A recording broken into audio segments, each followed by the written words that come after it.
All right, God is great. Let's call Proverbs, what is it, 14? Yeah, Proverbs 14 neutral for a couple of reasons. One, structurally, this is one of the chapters that to this point has more neutral verses, verses that don't seem to compare and contrast either righteousness and wickedness or wisdom and folly. And even in those neutral verses, those concepts will still come up. But 8 neutral verses in this chapter is kind of an introduction to, I think, maybe another 10 neutral verses in the next chapter as we move into chapters that almost exclusively leave that structure of compare and contrast behind, at least for the next few chapters. But beyond structurally, towards the end, a relatively famous proverb is going to remind at least me there are times when being neutral is actually a bad or disappointing thing because being too neutral or modest with the seasoning can simply leave food bland. And there are times in life when our choices can be tough, but they still need to be made. But first of all, let's look at a few of those neutral verses. First of which I saw might have been verse 7.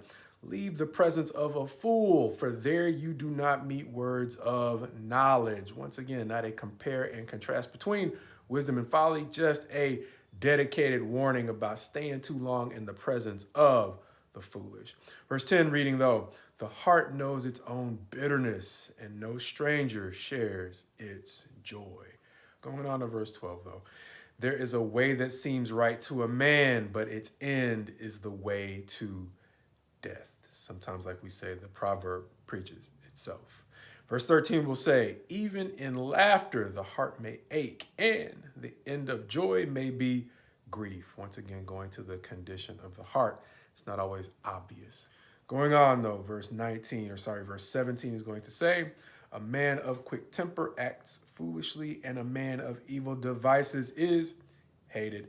Verse 19, the evil bow down before the good, the wicked at the gates of the righteous.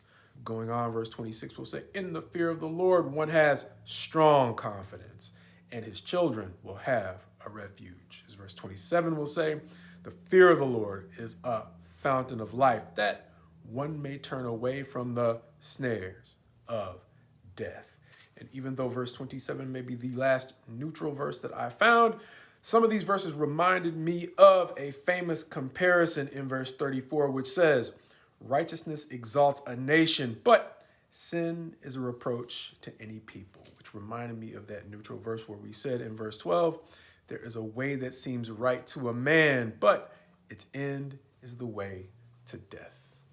And I think the reason that those two verses caught my attention is there are times when the way that seems right is simply sitting on the fence or remaining neutral on a contentious issue. However, Solomon, or the writer of these Proverbs, is reminding us in verse 34 that righteousness exalts a nation. However, sin is a reproach to any people.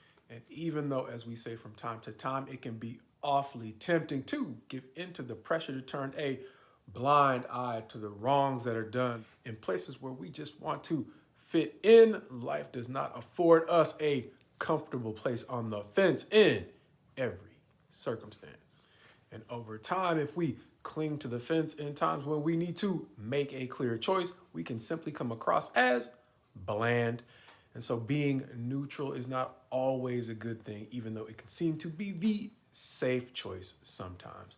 Once again, there is a way that seems right to us that can eventually lead to death. And even if it doesn't lead to the extreme of death, it can simply allow us to become neutral or bland by degrees, which might not seem too bad until we recall some warnings that Jesus and the New Testament writers give us about salt that has lost its taste and lukewarmness by the time we get to the Revelation, as he issues a warning to a church that has become lukewarm, neither hot nor cold. His reaction to them is spitting them out of his mouth, which reminds us that the wisdom of Solomon, helping us to understand that there are times in life when we simply have to make a choice, even though it is a tough choice.